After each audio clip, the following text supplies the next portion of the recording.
Hi, today what I'd like to talk about is something we found out in our research for young people in the colleges, PUC and degree across India. And this series on youth moral issues has a connection to moral accountability. Traditionally, India was a country that had a strong sense of moral accountability to some form of intelligent designer, creator, and more recently, because of an emphasis of scientific, of evolution teaching in schools and colleges, we see that people are tending to change their perspective and understanding. We found that it was split. 50% people believed in an intelligent designer that was the best explanation for the origins of man. So some people call it special creation or God. And about 50% of people believed in evolution. There was an overlap. Half the people that believed in evolution said they believed in both. Now, so what is strange when we have this debate is people say, well, science or intelligent design, science or God. I think that title seems to suggest that the evolution is the scientific answer, and then the intelligent design is like a religious or philosophical answer. Whereas I'd like to just talk about the science of intelligent design, because I believe that if you have some form of faith, it means that you're morally accountable. It means it does matter how you live. And I think that personally, the saturation of our world today with an understanding that we're just chemicals, that we came from monkeys, makes some people behave like monkeys. And so let's look at this. I'd like to look at 4 different sorts of evidence. Evidence from the fossil record. When we're talking about origins, fossils gives millions of classified different sorts of ancient life.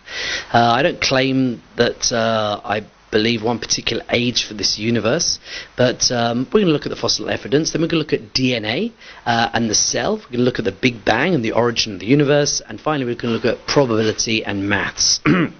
Now, if we evolved from a single-celled organism, like bacteria or something, we would expect in the fossil records to see life starting simply and gradually, continuously changing.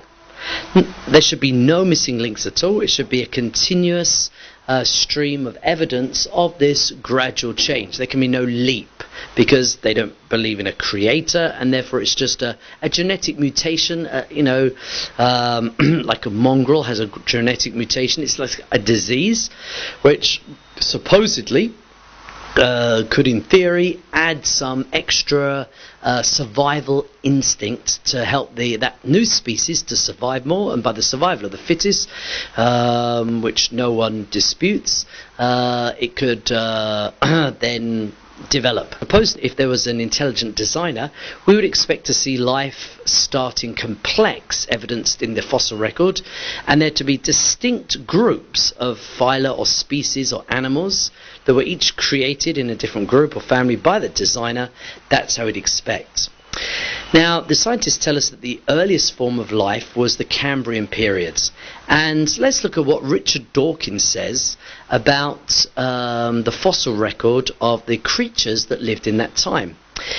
We find many of them already in an advanced state of evolution, the very first time they appear.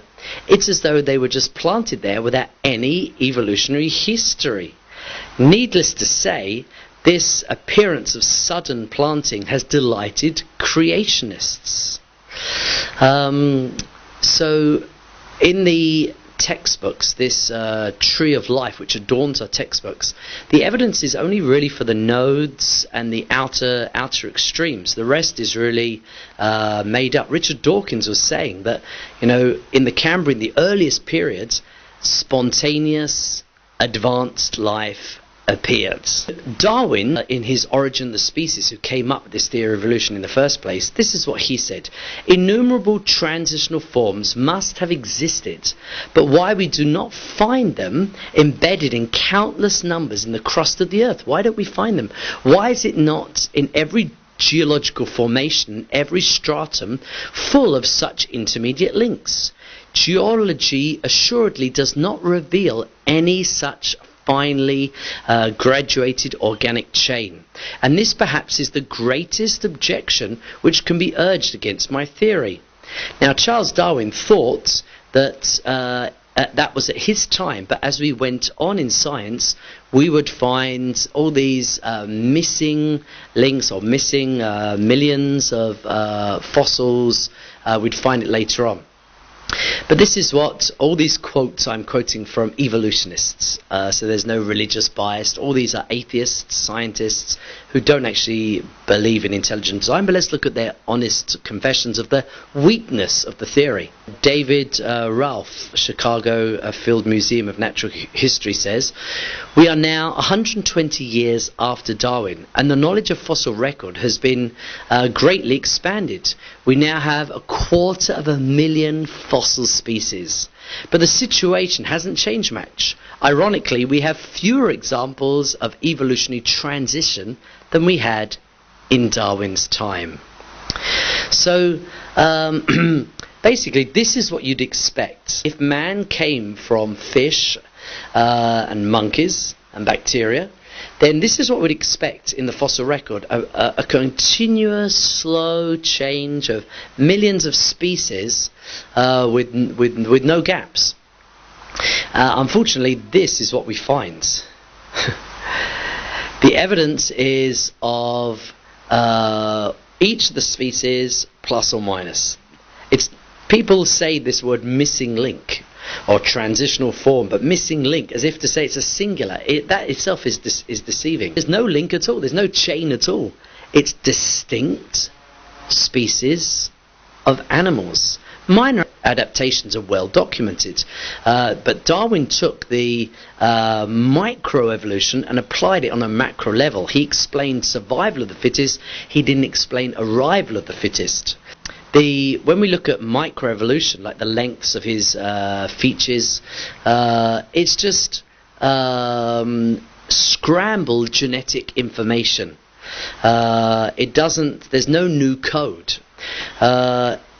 It's like Windows 7 with a different visual theme. Blue to red. There's no new code. It's just a different number, different parameter, different lengths of beaks. It's just not a different code, just a different parameter. There's nothing new in that. There's nothing new, more complex in that that's come out of a genetic disorder or mutation. Some people are finding it hard now to believe that such creativity and advancedness of life came from genetic mutation. Like I quoted earlier, the most famous example, mongrel children, is the functionality is less, not more.